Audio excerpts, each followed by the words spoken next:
Longtemps, on pose souvent la question, pourquoi avons-nous perdu autant de temps, puisque globalement on en savait suffisamment il y a quelques années.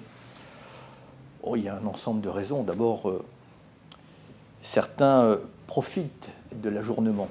Certains ont intérêt à repousser la transition économique et énergétique. Ceux que l'on appelle les semeurs de doute, qui ont semé le doute sur la responsabilité humaine des changements climatiques, parce que ce n'était pas leur intérêt économique que nous sortions notamment d'un modèle énergétique principalement basé sur l'utilisation des énergies fossiles. Il y avait aussi des verrous culturels, parce que ça faisait mal à l'humain de se dire qu'il était devenu son propre ennemi. Et ça explique probablement pourquoi beaucoup d'intellectuels ne sont pas aux avant-postes dans ce combat, comme s'il y a une forme de compromission, d'acter que la puissance de l'homme est probablement sa pire menace. Et puis ça arrangeait bien certains de penser que l'homme pouvait extraire son itinéraire ou sa trajectoire du reste du vivant. Longtemps, on a pensé, pour certains, que comme gage d'intelligence, plus on s'affranchissait de la nature, plus on devenait intelligent. Bon. Mais maintenant, globalement, plus personne ne conteste globalement, et deuxièmement, on ne peut même plus dire qu'on ne savait pas, on ne sait plus quoi faire. On a les solutions institutionnelles, économiques, technologiques, énergétiques. Il faut juste les agréger, il faut faire en sorte que ce qui fait figure d'exception devienne la norme ou le standard de demain. Mais on bute sur deux choses très importantes qu'il va falloir régler avant la conférence de Paris. Et malheureusement, ce n'est pas les choses les plus sympathiques, c'est sur les financements. Financement, d'abord pour rentrer de plein pied dans la transition énergétique. Parce que pour passer d'un modèle à un autre, il y a un moment évidemment de conversion où il faut encourager, il faut doper.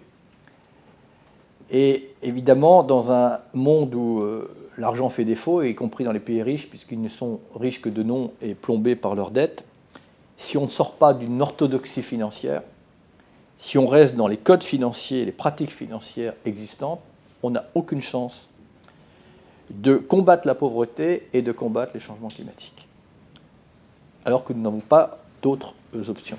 Et pour ça, il faut évidemment s'ouvrir à l'inédit et en tout cas remettre à l'étude, à l'évaluation, à la proposition un certain nombre de pistes qui ont été abordées, suggérées, mais sans jamais être pris en compte.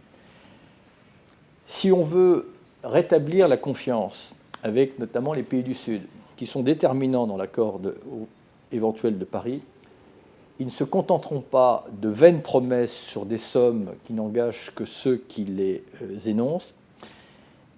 La confiance se fera dans les détails, donc sur les mécanismes de financement.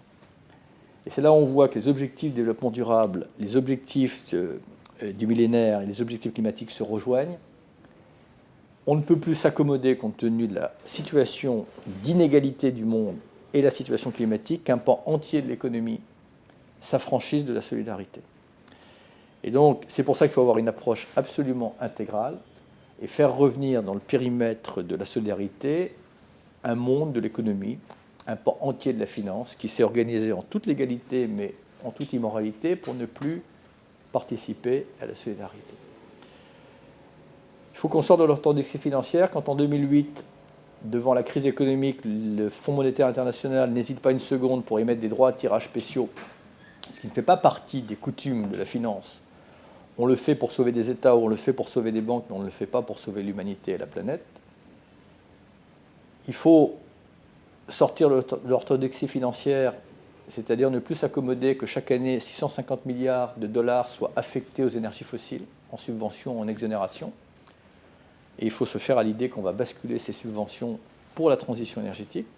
Il faut se faire à l'idée que si on ne met pas un prix carbone, toutes les promesses, tous les objectifs ne seront pas réalisés. Il faut se faire à l'idée que si on ne met pas une taxe sur les transactions financières qui soit fléchée principalement sur l'aide au développement, on n'y arrivera pas. Et c'est bien sur ces sujets-là qu'il faut s'obstiner.